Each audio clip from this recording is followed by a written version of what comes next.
الرحمن الرحيم الحمد لله رب العالمين والصلاة والسلام على رسول الله وعلى آله وصحبه أجمعين وبعد السلام عليكم ورحمة الله وبركاته everyone جزاكم الله خير for joining us. um, we continue on with our last class, our last session of learning practical aspects of the story of Prophet Muhammad alayhi salatu wassalam. This class inshallah will be very brief and inshallah will conclude the class. SubhanAllah, as I woke up this morning and just thinking about it, we're in the 23rd day of Ramadan, and that's just crazy to think about.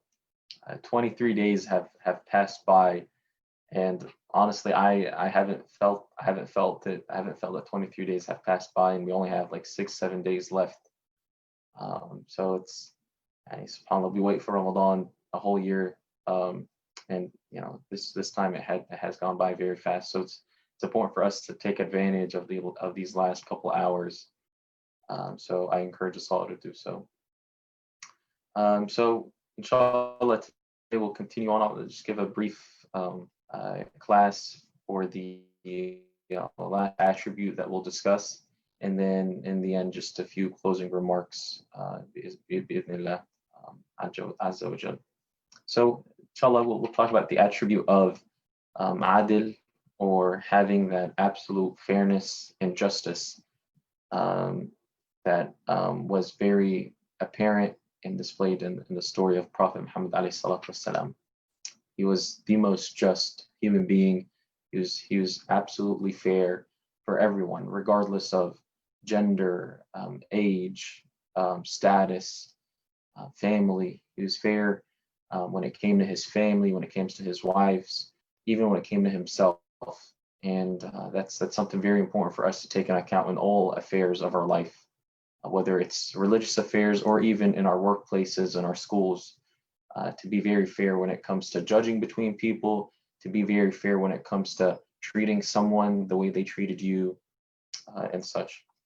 And I begin with the story that Sayyidina Anas radiallahu anhu narrates, which is one day Prophet Muhammad was sitting with companions around him in a circle, and to his right was a younger companion, and to his left were much older companions that had higher status in the community. And Prophet ﷺ had a beaker of water or milk, something to drink from.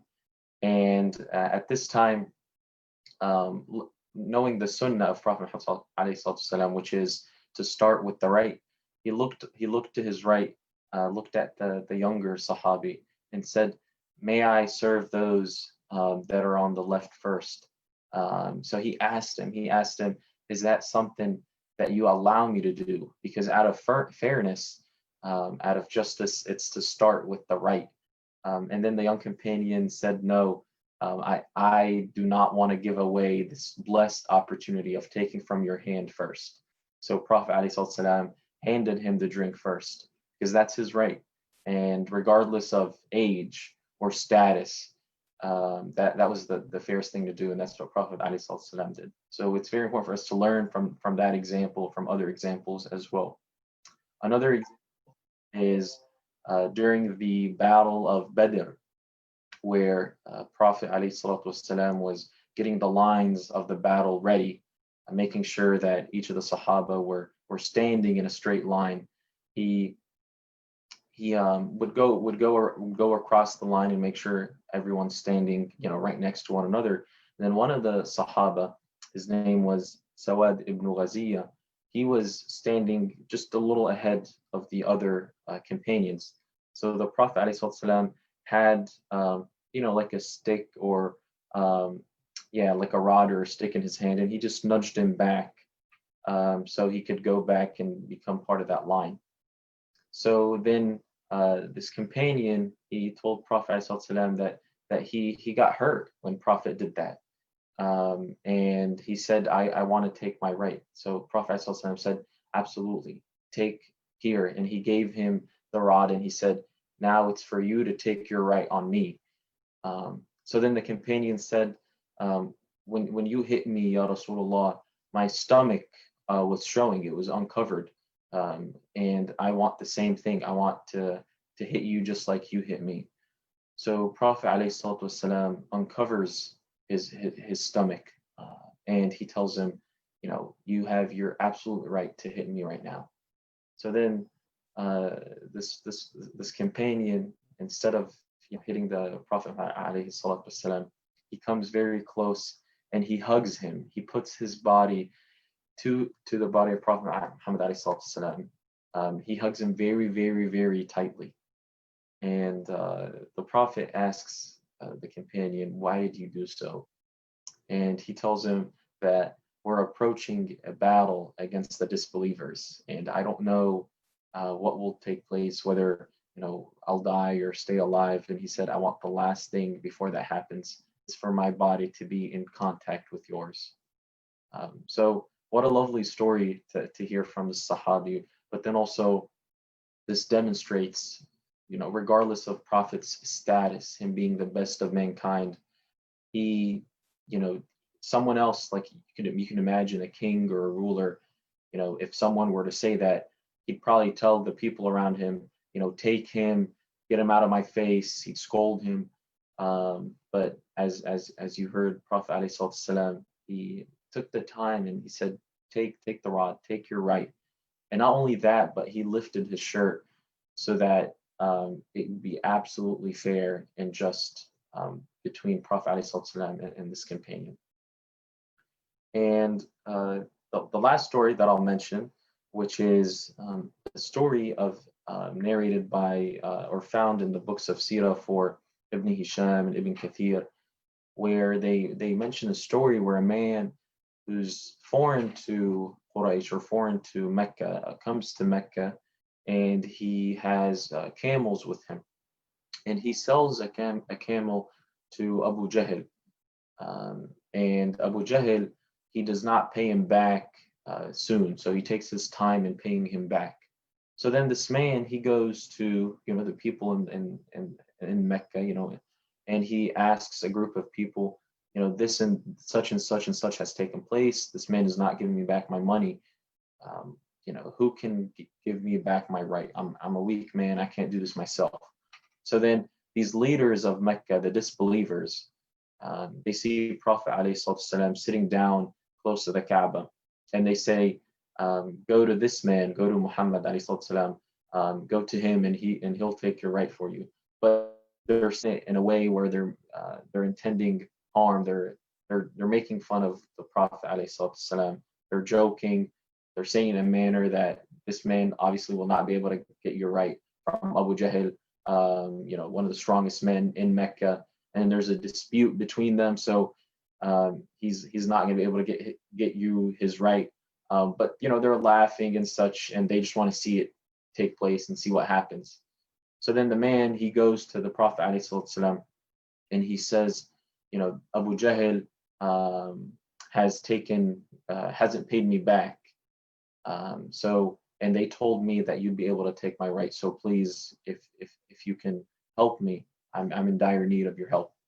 So then Prophet says, yep. He says, yes, go to Abu al-Hakam, which is the name of Abu Jahl. He says, go to him and I will come with you. So they both go to Abu Jahl's house, and Prophet ﷺ knocks on the door of Abu Jahl, and Abu Jahl comes and he says, who's this? And Prophet ﷺ says, it's Muhammad ﷺ. So then Abu Jahl opens the door, and Prophet ﷺ tells Abu Jahl, give this man back what you owe him. So then Abu Jahl immediately gives the man what he owes him, and the man returns with his money.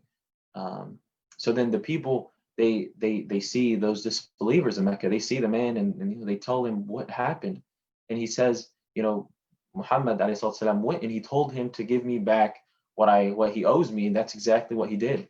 So they're confused, they're puzzled. And then later, sometime later, Abu Jahl comes to the gathering in Mecca, and then at that point they ask him, and they're laughing, like, how did you answer Muhammad's call? How did you give back the man what he wanted that easily? Like we would expect you to put up a fight. So then he says, as soon as Prophet knocked on the door and said he was Muhammad, immediately I felt this fear that I can't describe. And then as soon as I opened the door, I saw a huge camel, huge being right behind the Prophet. That was extremely scary. And I felt that if I did not give him back what I owed him, that camel would come and go for and eat me alive. So the key piece here is that the Prophet obviously did not know that this camel was, gonna be, was gonna make Abu Jahl fear him and fear, fear Prophet ﷺ and force him to pay the man back what he owed him. Prophet ﷺ, as soon as he knew that this man had a right and someone owed him something, he stood up for justice, and he was not afraid of going and talking to Abu Jahl, one of the strongest and highest status people in Mecca. He did not fear that. He was not afraid of doing that. He stood up immediately and said, I'm for it. I will get you your right, because I know and I believe that's the most fair thing and that's the most just thing, regardless of your background, regardless where you come from, despite the fact that people don't know you in Mecca, and you have no one behind you to back you. He stood up and he went and he got the man his right. And here's a huge lesson in, sometimes at different times in, our work, or even, for example, in school, you might have a friend, and regardless of whether this friend is someone who's very dear to you or very close to you, it might just be someone in your class that, you're not too close to, but they get harmed by someone else. Sometimes you might say it's not my place to interfere and such, and I get that. I mean, there are protocols for, seeking help or escalating a problem to the teacher or the principal or whoever it might be. But at the same time, it's important for us to feel that, we really need to take part in standing up for justice, or at least we need to feel it in our heart.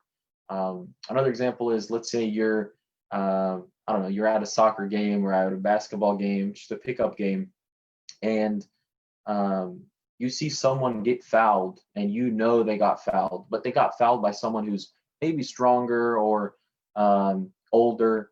So everyone else stays quiet and doesn't say anything because they don't want to upset the older guy and the guy that they're afraid of.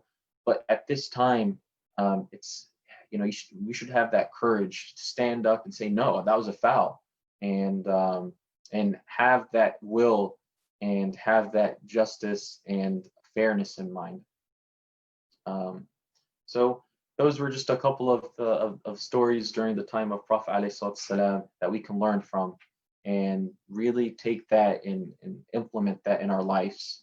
That we need to be just and fair in all aspects, and all, whether it's to our families, our friends, whether it's to ourselves, making sure that if I harmed someone, that they have the full right to take the right back on me, or at least I need to go and seek forgiveness from them. And it doesn't matter whether it's someone who's older, has more status, or whether it's someone who's younger. It might be a child. In the example where the Prophet, to his right, was a very a younger companion, and it didn't matter. Even at that point, he gave him his right, which was to start with him on the right. So with that, Jazakumullah khair for joining. Alhamdulillah Rabbil Alameen. This has been the 7th class for us, and together we've learned practical aspects of the story of Prophet ﷺ. And I do want to say that any shortcomings that I've said are truly from myself, and anything beneficial is from Allah subhanahu wa ta'ala. I want to encourage us all to, in this difficult time of having to do everything remotely and with coronavirus, I want to encourage us all to make dua for ourselves, for our families, for the Muslims at large. But then also, I want to encourage us to be a part of our community. Alhamdulillah Rabbil Alameen, there are so many different masajid now that have come about. And AlNoor Islamic Center is similar to these masajid, where it's also we're trying very hard to bring together the community here in this area. So take full advantage of that. Attend whenever you can, whether it's virtually or in person. And even if you're not in this area and you live in a different community, be a part of that community, be a part of that masjid. And alhamdulillah, we're very fortunate for having these communities with us in these masajid and these Islamic centers. And it's very important because we need to have a belonging. We need to have a group that we affiliate with and that we can go to and learn from and volunteer with. And we should be very thankful that programs like this and centers like that offer that for us. So again, Jazakumullah khair. There's also a link that we've added both to this Zoom meeting and then also to the Facebook post for the live stream. This is just a Google form for you to go in and put in your name and your email address so that we can reach out to you, inshallah, when future programs take place, whether it's virtually or hopefully, inshallah, in person soon.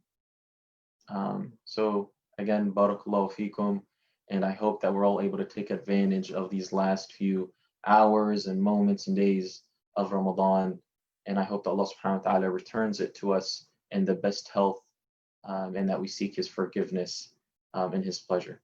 Ameen. Barakallahu feekum. Assalamu alaikum wa rahmatullahi wa barakatuh.